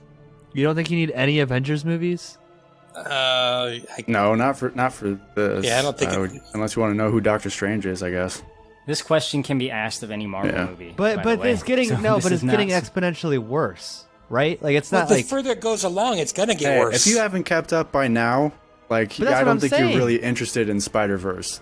don't we have to ask the question of this media at some point? It's like, how much am I expected to watch to be able to like get a story? You You're know what I mean? always Like, watching stuff. You just rotate it in. You're always watching stuff. I love it all, so setting aside that this question can also be applied to something like Infinity War or Endgame or any of the other greats, Pappy, at least a few. Why? What are you driving all at? I'm saying is that to feel the feeling of Andrew Garfield coming back, you have to watch 2 pretty shitty Spider-Man movies, and then you have to watch 3 Tobey Maguire movies, and then 2 more Tom Holland movies, and probably some Avengers movies, and maybe also Doctor Strange to even understand like what this person's doing. I'm just saying that like if you were born in 2014, 15, 16 or whatever, and like this is going to be your formative experience of walking into a movie theater and seeing your first Spider-Man movie, you're not going to know what the fuck's going on or who all these people are. The movie's like, you got to figure that out on your own. You got to buy our other products to get that. Can I interject a little bit? I know exactly what you're talking about, but like we were in there, and Brittany and I were definitely the 2 oldest people in our theater. A lot of high school and below. When did you go see it, Brett? Because I saw it in Fort Wayne. Thursday night, 8 o'clock. Where at? Where do we see it? Coldwater? Oh, yeah. I went Friday at Jefferson Point IMAX. See, the seats at Coldwater are the recliners, so they're way better. Nah, I prefer IMAX over the comfy seats. I don't give a shit. Well, yeah, because you're tall and thin. So, back to what I was saying. If I can remember. So, everyone there knew who Matt Murdock was. So, you're not only talking about 7 movies, you're talking about this is a Netflix show that's only like very mildly related to the MCU. I mean, obviously it's in the MCU, but Canceled Netflix show. like I've never seen an episode of Daredevil in my life, and I knew who he was. So I just think you pick up on things you don't have to watch. I don't know. It's more of a pop culture awareness. For me, I I like that multimedia type stuff. Like video games do that like all the time. Like, oh, there's like a book to read or something that also was based on the book, or like there's art books and stuff like that. I like looking at that kind of stuff. It's very cool to me. So it's like it's just extended to just this giant Marvel universe. Pappy, are you worried that I can't complain about it because I'm always keeping up with these movies Same. anyways. Are you worried it's like becoming like a situation? What's that terrible movie we watched with the 3 graphic novels that you needed to watch? Southland Tales? Are you worried it's like becoming like that, or? But those are mediums of entertainment that people aren't going to go see. I mean, like, you either want to go see an MCU movie or you don't, and the people that want to go, this movie's for them. Yeah, no, and listen, MCU has the biggest fan base in media in film. Oh, yeah. I mean, like that, and that's this Spider-Man movie might single-handedly save this whole season of box office returns for movie theaters and everything. And like when I was in the movie theater, I hadn't seen a line in that in a long time, and maybe part of it was due to like staffing shortages too, but just people coming in to see Spider-Man on like 4 different screens. I mean, there's a lot to be said about Spider-Man. My only concern is, as I said, it's really like if I was the CEO or the what's her name, Amy Pascal or Kevin Feige or whatever, who owns this property. At some point, you got to be like, is a kid who's born in the 20-teens going to be like, no, I don't want to fucking watch Iron Man. You know what I mean? Or I don't want to have to watch. I don't know. I mean, then there is something to be said about like walking into Spider-Verse and be like, okay, here's the characters, here's the story, here's the rules of the universe, all contained here. I don't know. I don't think it's inherently bad or inherently good, but like, I mean, I think there is something like better about telling a story from start to finish. You know, it's more impressive. My nephew's 11, and like my brother's been looking forward. They like kind of watching together and stuff. So I don't know. I think this is going to be a thing for a long time. And I just can't complain because Marvel is the only one doing it this well. Like, DC is trying, Right. they're not doing it, and nobody If it else. was easy to do, everyone would do it. Literally, Yeah, and they tried. It's just so impressive to me. It's like I want to stay kept up. I don't think I'm going to watch Hawkeye. I don't think I'm that deep into it, but You should. It's good. I enjoy all of the movies, and I'm gonna watch anything Spider-Man related, even if he's in it for 5 seconds. There's a reason that the Dark Universe only exists on T-shirts today. Pappy, you once. Oh, I got to get You one. once of those. said to I me. forgot about that. You once, when I told you, you know that I've only seen the first Toy Story movie, and you said, I'm so jealous of you because you get to watch all these movies for the first time and experience it.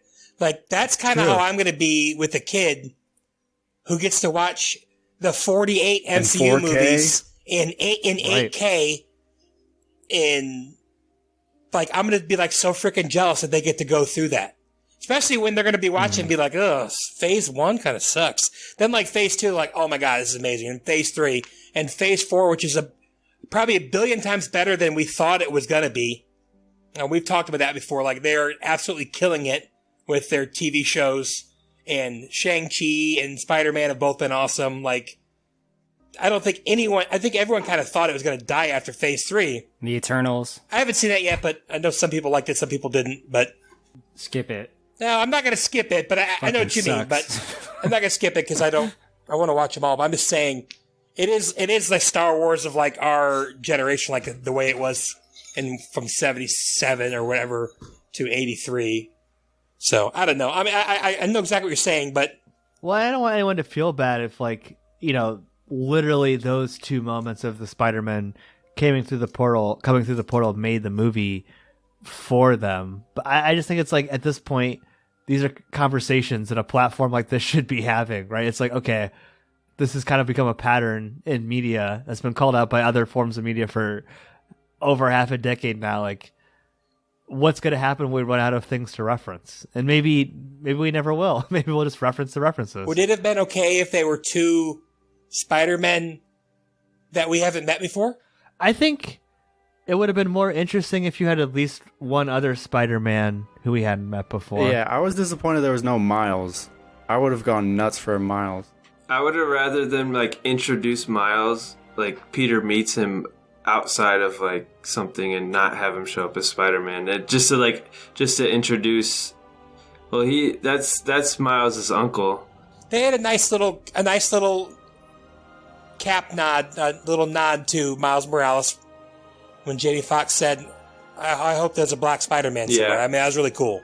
Or even you just see misdirected at the beginning and it's like a Doc Ock shows up, but it's not Alfred Molina. And then the Alfred Molina Doc Ock shows up. Now, obviously, it's going to be hard to like keep under wraps, but it just seems so like convenient from a storytelling perspective that like, oh, everyone you know, they're back for this movie, which I don't know. I don't know. If I was going to swap one villain out, I guess I could have gone for like a totally brand new Doc Ock, because Doc Ock is kind of nerfed in this movie. He's kind of just tangled up in his own arms thanks to Peter's but he kills it suit. at first, though. But yeah, I know what you mean. Yeah, so it's like, I don't need Alfred Molina to do that, because I think Goblin is really stealing the show in terms of the villains, and he's from the Toby universe, so I don't need another Toby guy in there, exactly, I guess. Does anyone really care though to see the lizard? But he was funny, though. He had a couple really funny lines, in my opinion. Like, he doubled down on the lizard stuff. I thought that was pretty funny. Yeah. Well, let's get into yes or no's here. I'll go first, then we'll go to Korey, then I'll read Stevie's. A definite yes. I enjoyed this movie. Like I said, I'm a little annoyed still by the nostalgia porn that seems to like seep in to these kind of things. I think it's a little bit bloated, but I love this trilogy. I think Ned is a great character, has a lot of big laughs. I think Zendaya, best MJ. I think she's amazing between this and Dune. Like what I've seen from her recently, I think she's like a top actress in the world, obviously, but definite yes, not super high on my personal Spider-Man rankings, to be honest, but I think that what it did deliver, this could have been a shit show. Like Brett said, this could have been a lot worse. And it's a very watchable, digestible, fun time with the character who's now surpassed James Bond as like the number one like individual movie character of all time, which says a lot about the character of Spider-Man. So I like Spider-Man. I like watching Spider-Man movies. This is better than Spider-Man 3. I give Spider-Man 3 a yes. I'll give this a yes as well. Korey? I forgive you. Thank you. Yeah, this is Korey. I'm going to give this movie a yes. I like it a lot. Green Goblin in a purple hoodie, man. That's a sight to behold. That gets my dick hard. So many things that I like that this movie gave me. And the thing is, Pappy, and maybe you are not this way, and maybe Stevie's not this way, but at the end of the day, I'm a fanboy first, ultimately. Like, just like the way I grew up and the kind of media that I liked, not being a sports guy, being more of like a comic and video game to a lesser degree kind of kid. Just being a nerd, you know? I am a fanboy. And this is a movie for fanboys, but it also is for not just the old generation like me, but, the newer ones as well. And it gives fan service, and like I said earlier, I'm still working out in my head, like, if fan service is a good thing. I'm gonna, like, be sitting with this for a few days. Maybe I'll, like, write a thesis or something on it. But, like, whether or not that it gave us that is good or bad, I did like it. It gave me what I expected in that, and then something even more. And we got all the dramatic pulls that I think a movie like this needs. And I think it's a good ending to this Spider-Man trilogy. There's a lot of good things to say about it. I'm just happy about it, so I'll leave it at that. Potential big dumb movie debate topic. Is fan service good? Maybe that'll help make up your mind. Oh, I like that. This is so Stevie is still recovering from his bacterial infection. This is the Christmas season we're recording this. It's a rant, so forgive my pap reading here, but this is Stevie now talking. If the phrase "waking up on third base and thought they'd hit a triple" was a movie, it would be Spider-Man's latest entry, No Way Home. As an avid fan of HBO's smash hit Succession, this movie is what it would be like if Logan Roy made all three kids CEO and hugged them in a tear-filled apology telling them how proud he was to be their father. I have no idea what he's talking about so far. But For those that don't understand that reference, what I'm trying to say is that this is the Spider-Man movie that has no balls. This is a Spider-Man movie that has a serious contempt for its audience. This is a Spider-Man movie that is so incredibly lazy, they even put a line in the movie to tell you how lazy they are. The multiverse is something we know little about. That's the line that's lazy, he's saying. Which is nothing more than the writer saying, it doesn't have to make any sense. Enjoy these other two superior Spider-Men. I was shocked that the movie opens on the newsreel bullshit. As I said before, this movie thinks you're nothing more than a mouth breather who has never had a creative thought in your life. Please let us ask the question. Unfortunately, we're never given that opportunity. Just constant information dumps, and we learn nothing along with our Peter. Type a movies that are not fun to watch. I don't know what he meant by that.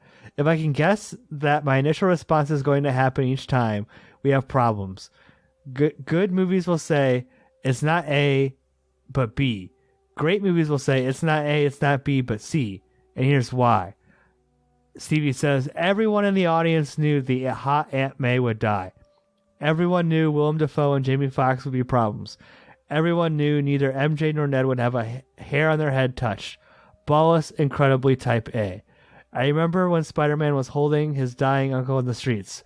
I remember when Spider-Man told his Aunt May why she lost her best friend and husband. I remember when Spider-Man couldn't save the love of his life from snapping her neck on concrete. This movie needed to be the movie where we finally break Peter in his own story, not Tony Stark dying. Aunt May did not break Peter. We had 2 movies before of this, Stand There and Be Hot, so it was incredibly rushed and clear. We need either Ned or MJ to be challenging him on his decisions. Those are what best friends are. And when shit hits the fan, there's a rift in their relationship. Not lackeys for comic relief who never question Peter or truly care about the devastation he creates. Boo-hoo, I can't get an MIT. A real Peter would have ran from his friends and loved ones from their well-being. Not gone to a wizard to fix his problems. But like I said, this movie is lazy. Lastly, the reveal of the other 2 Peters, whoever handled that, should never work in film again. This movie isn't completely void of good. Dafoe, Molina, Zendaya can truly act. Andrew Garfield was always the best Spider-Man. I've been saying it for years. The 3 Spider-Man is fun when Tom Holland isn't taking from Tobey's previous efforts. Fuck off with that. Tom Holland Peter is all of a sudden a fun killer. Before I go, there's a lot of other Spider-Man films to enjoy. A plethora of MCU films that are far superior than the soulless cash grab. If it took 21 movies to pull off Cap lifting Thor's hammer, it only took 150 minutes of this to completely sever me from watching anything not called Thor or Guardians again. Thank wow. God. When Peter does nothing but win, the audience loses. When Peter does nothing but win, the audience loses. He lost. No dog. He lost so bad at the end, dude. Everything. And let me shake this flu. That was so much. Dude, to I read. hated every freaking second of that. Thank God I don't have to hear him talk about other MCU. This guy Thank you, Mikey. Please reply for a while. My tongue is so tired. All right, let me say God, something I don't know real how to quick. kill some. Stevie, I love you, but Stevie's also giving me a lot of shit for giving like everything a yes.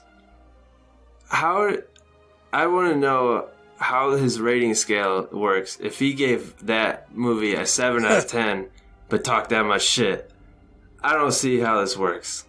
Spicy PK. I want to like hear it. what Korey has to say, If you're too. gonna say that much shit and give it a 7, I don't trust your judgment. God, I hated that. I hated But I that love so you, Stevie. much. All due respect. I love you too, Stevie. I hope you feel better. So Stevie's Spider-Man movie wouldn't be this one. It would be The Last Jedi. Think about that. Everyone loses. So what Stevie wants to do is change... I don't want to say subvert expectations, because that's too easy, right? That's just a meme. That doesn't really mean anything anymore. But Stevie wants to turn everything on its head and eliminate the fan service. He loves chaos. Which would be a harder movie to make. I agree it would take more balls to do that. But like I said earlier, 1, people don't want that. And 2, if people got it, they would be very upset about it. And then we definitely wouldn't get one like that. You know, there is room to have a non-fan service, unique Spider-Man story in the future because of this movie. Right? That's where this movie leaves us, where there's a lot of ways that the Spider-Man story can kind of go from here. But I do think it's funny that I don't remember. Stevie hates The Last Jedi, right? I think so, yeah. Yeah. It just seems like he wanted this movie to be the Last Jedi of Spider-Man movies, but this was the Force Awakens of Spider-Man movies. Really quick, what about his point in terms of Ned and Zendaya never like pushing back, or like the relationship seems very straightforward? I definitely agree with some of Stevie's points. My point was more just like, how the fuck did he give it a 7? But yeah, like I think kind of like what Stevie was saying, like, yeah, like and this kind of leads to where I was saying, like, maybe you should take that whole Ned supervillain thing more seriously, because there's a potential that could happen. And this is like, it's all like, you know how I was saying this whole trilogy was like his origin story. Obviously they're trying to make money, but it's like, maybe it's going to take a couple more movies for it to build up into something where Zendaya and Ned, now that they don't know him, it's gonna cause a lot more drama. But it's just like, I understand where he's coming from, but it's just like, how often are they on screen together? It doesn't how often bother are me. the two on screen with Peter in this movie? 12 minutes? But a few times at least. I mean, when did they have That time? sounds about right. When did they have time to question him? They didn't like his plan to go with Electro, but like, what are they going to do about it? And then they're barely on screen together again. I don't. Peter does get pushback, but it's from Aunt May, so it's just done from a different character, right? True. Like, the thing that he wants to do initially in this movie, send everyone back, Aunt May teaches him a lesson in that is ultimately learned in a hard way, I think. But honestly, Ned and MJ are relegated to comic relief. Now, could they do more with that? Definitely. Sure. Did they do okay with what we got? I think so. I thought, their bit of levity in the movie was fun and funny and stuff, but I wouldn't hate seeing them be expanded on. They just didn't have major roles. They had to, I mean, yeah, you could complain about that, but they had to take a side. I mean, they had to step aside. There was a lot going on. This is also the first movie with Tom Holland that we've seen, besides Tony Stark, but he'd only known Tony Stark for a couple years. It's like, we see him experience his first true, like, loss on screen, like his Aunt May, and it's like, of course his friends aren't going to be like being assholes and going up against everything he's trying to do. It's like, they're going to be there for their best friend / her boyfriend when he loses somebody that close to him.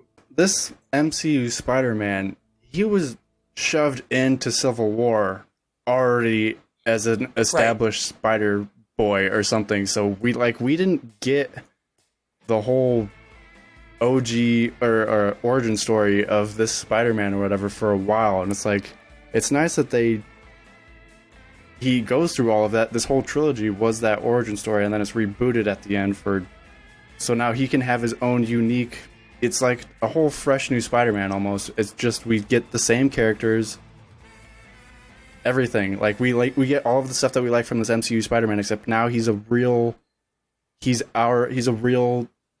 original Spider-Man in his own right. He's not like connected to Iron Man or anything. What, Stevie? Do I see how that can make some people frustrated? Yeah, but I don't mind. But first of all, I mean, not like I care that much, but like, Stevie just came out like insulted people who like this movie.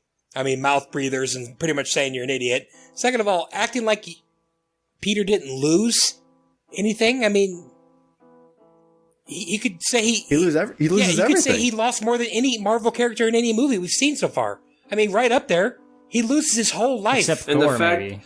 And the fact that he finally he takes what Aunt May told him and puts it to practice and takes it to heart, and this great responsibility. He goes in there to tell MJ who he is again, and then he sees how normal their lives are, not knowing he's Spider-Man and who he is, and then he takes that great power and uses the great responsibility, and he's like, you know what, I'm gonna take this coffee, and this isn't the right time. Like, if it might not ever be the right time for him, but it's just like, he knows he's doing the bigger thing by letting them be themselves and not know him, because he knows that's better for them, or at least it'll be safer for them.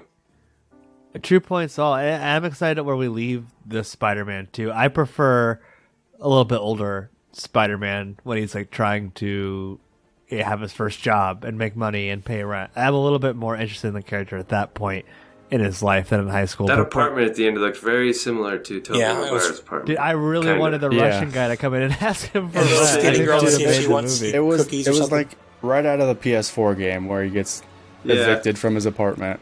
But Brett, you had some spicy rebuttals to Stevie. What is your yes? I'll or just no? make it quick. Yeah, I think this movie was awesome. I think it could have been a disaster. I think it was. I think it worked on every level for me. I mean, I love the redemption of the two former Spider-Mans coming back. I love their interaction. Thought they lit up the screen. Zendaya's awesome. Ned's hilarious. I'm just pumped. I just think it was amazing. It's the hardest of yeses for me. Mikey. Yeah, it's a hard yes. I don't think it's my favorite standalone Spider-Man film, but it makes it. It's crazy how it makes the other two Spider-Man franchises better. Just because we get closure with those characters. I don't know. I've just like never seen anything like that. That's just like, such a hard thing to pull off, and they did it so well. And then they also rebooted this MCU Spider-Man to be something that we originally wanted. I guess I know a lot of people weren't so happy with Spider-Man just being all Tony Stark suits and stuff right off the beginning and not having his own like origin story, but now we get that as well. It's like really amazing how they pulled all of that stuff off. And then Willem Dafoe, amazing, steals the show. Andrew Garfield, hilarious, steals the show as Spider-Man. And I always have wanted to see Spider-Man interacting with each other on screen, and they asked all the right questions. They were saying all of the right quips, doing all of the Spider-Man jokes that I wanted to see. It was just really great. The only thing I didn't get was the animated series guitar solo somewhere in this movie. I thought that would have been amazing if they somehow shoved that theme song in, because it's amazing. But yeah, it's a hard yes. I'm more excited for the next movie. I think the next Spider-Man movie is going to be better than this movie, so, just because it's going to be different. The Spider-Man we want, yeah. Last but not least, I won't forget about you at the end of the episode. Superhero correspondent, Spider-Man aficionado, and superfan, PK. What do you give the latest Spider-Man movie, No Way Home? First off, thanks for having me back. It's been a while. It's always good to talk to you guys. 100% yes. This is, I think, kind of like what Brett said at the beginning. This is one of the best like personal theater experiences I've ever had. Like, I think Endgame and Infinity War, like overall theater experience was better because the crowds were and the energy was unreal. But like for me personally, like seeing Andrew Garfield pop up and get his redemption, and like seeing him save MJ, that made my heart so fucking happy. And like we skipped over it, but my favorite scene of this entire movie was it kind of like Mikey said, it checked all the right boxes. Like it was the scene where the two older Spider-Men first meet Tom Holland, and they're talking to him about who they've lost and how Andrew Garfield says he like stopped pulling his punches and he got angry and bitter. And then they talk about, like, Tom Holland says the great power, and Tobey Maguire finishes with great responsibility. Dude, I literally had a tear like flowing down my face that whole scene. It was literally like, it's exactly what I wanted from this movie.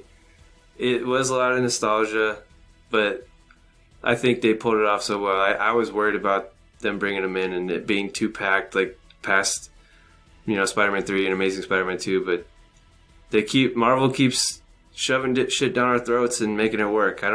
They keep doing more and somehow making it work, for me at least.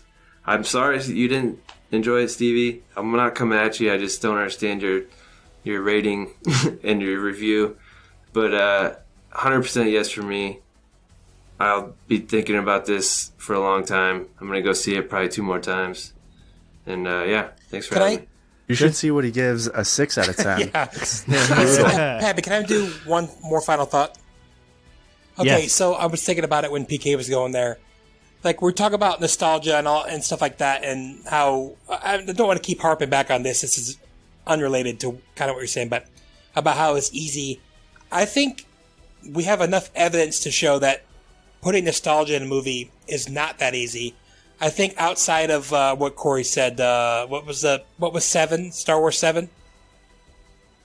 Besides The Force Awakens, I think Star Wars has been trying to do nostalgia for the last 6 of the last 7 movies, and they've failed miserably. People love the Book of Boba Fett that's coming out. People I think they're love failing. The I think they're Mandalorian trying when Luke so shows hard, up. and they're failing pretty miserably. Like, they did it pretty well in... Why am I drawing a blank? You just told me what it was called. Force Awakens. Force Awakens, thank you. Like, they did pretty well with that, but I think the rest of the thing is... I think they're failing, and I think people fail maybe more often than not, and I think this one worked so well compared to what we've seen. If the fan service is written good, like, this is really well written and wraps up a lot of things for all 3 iterations of this Spider-Man. It's like, how are you going to be angry at this fan service? It does, I don't know, it's just so good. It does what you wanted it to do and more. I mean, I guess Fast and Furious is decent at the fan service and the nostalgia, but like, they're only pulling this. Sorry, Korey, but don't, or Brett and Korey, but don't bring Fast and Furious. I'm not like that. I'm in the middle on that. But anyway, so that was my final thought. Like, I think people fail all the time trying to do that, especially with these reboots. Like, a lot of reboot movies and TV shows that aren't really doing very well.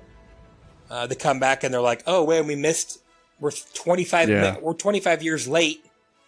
They just assume people are going to pick it up, but this, I mean... That's a good point. A lot of people want to shit on nostalgia stuff, but, like, it has not been done very well in so many things that we've seen. There's a lot I have to say regarding Star Wars on this, but I want you guys to know that now, and in other conversations, I am going to hold off for time's sake. So, I have a lot to say about what you said, Brett, but maybe next time. Disagree with me? I'm sorry. Next time, baby. I didn't form my thoughts that well. It's like it came to me when he was talking, so I guess I could be wrong. I mean, I'm kind of pulling by what Pappy said earlier about, like, the Luke thing was kind of a disaster in the movie, and kind of like it's like a meme, like on the Mandalorian and stuff like that. So I don't know. I mean, I guess they killed it with the Chewbacca and the Han Solo in 7, but I don't know. I feel like they've been kind of failing. I think Rogue One was like a big attempt at nostalgia / to fix a plot hole. Yeah. And besides the Darth Vader at the end, I thought, which I watch all the time. I think it's like the most. I hate it. So there's an much. example of what you're saying, Brett, It's so the terrible. Darth Vader thing. I'm sure it's terrible. I just think it looks cool. I get it. Well, I love it. I love it personally for a lot of reasons. I think it looks amazing. Like, I think the red, the light going off in the red is like the first time I watched it, like almost pure fear, and you're seeing dark, and then you hear the breathing and so. Yeah, Spider-Man. Sorry, Korey, I didn't mean to get you riled up. No, I'm not. Sometimes I think people listen, and you guys are talking about Star Wars, and I don't say anything. I usually don't, because it'll become just a Star Wars conversation. Like, from there on out. We can do that if you want. No, we don't want that. We don't want that.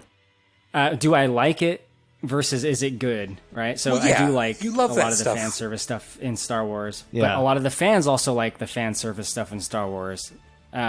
Short, I'll be short then. I think it has to do with, like, I like this thing already, right? So give me the thing that I like. I and then get I'm that okay with it. 1,000%. And yeah, that makes perfect sense. As opposed to take what I like and do something different with it. That's not what I like. You gave me the wrong thing. That's The Last Jedi, in my opinion, right? That's the viewpoint on it, right? That's not what the thing I like is. You changed it. Anyway, I can expand on that another time.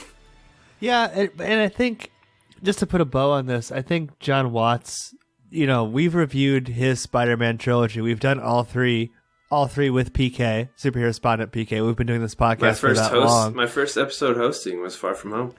And great episode, by the way. Go back and check that out. But it's he had a tough tightrope to walk between the MCU obligations and then the mess like contractually with Sony, which I'm sure he probably had to have contingency plans of like, where is this character going to go based on what rights do we have? And I think that he's deserving of this overwhelmingly positive review. I do just caution a little bit of, I like what I like. You know, Korey said he likes Star Wars. He wants more Star Wars and things he like. I like good new stories. I like being taken to a new place, meeting new people, learning new things. Fucking. That's how I like to spend my Check experiences. out Pappy's latest film, The Last Duel. It is a new story, Pappy. It's just with the same characters. We only live so long on this earth. I don't know how many times I need to see Luke Skywalker show up. John Watts is directing the Fantastic Four movie, so hopefully you'll get what you want out of that. Listen. I got what I wanted out of this podcast, but we went way long. I know. Apologies to Brett. I literally said right before this won't go an hour and I'm an hour and 30 definitely minutes, I complicit promise. in this, though, so... Listen, super quick trivia. This means no thinking, power through. You just got to say a thing. First thing that comes to your head. This is from Title Max. This is superheroes ranked by their box office rankings. I'm taking Spider-Man and Iron Man off the table. Whoever says the Superman who's made the most money wins. Powering through this, Korey, Mikey, Brett, PK will be the order. The winner will get to toss the spoiler man. Damn it. Korey. Batman. Mikey. Aquaman. Brett. Who'd you take off? Batman and Aquaman. Who are did off you the take table. off? Spider-Man and Spider-Man and Iron Man. Captain America? PK. Ben Affleck's Daredevil. Great guess. The top 10 are Iron Man, Spider-Man, Captain America, Thor, Hulk, Black Brett, Panther, nice. then Black Batman, Panther. Guardians of the Galaxy, Doctor Strange, Ant-Man, Wolverine, Captain Marvel, then 13, Aquaman. Brett, you are a I thought it trivia was winner. Batman for sure. Wrap up this episode for us, buddy. We went late on you. I apologize. Tell Brittany and Sushi. I'm No, sorry. I'll tell him. Thanks for listening to this episode. So let's take it away, Spoiler Man. Woo! Love it. Spider-Man. Special thank you to our patrons: Matt Troll, Brother Brian, Druid King, Nick, The Meg, David, Nurse Stacy, Brother Ellis. If you'd like to request an episode, hear your name read by Spoiler Man, or even just help us make podcasts, please check us out on patreon.com/spoilerspodcast. Uh-oh. Is this the end of Spidey? No, web fans. Your friendly neighborhood Spider-Man stops the spoiler. Or does he? Spider-Man, where are you coming from, Spider-Man? Nobody knows who you are. That was Spoilers.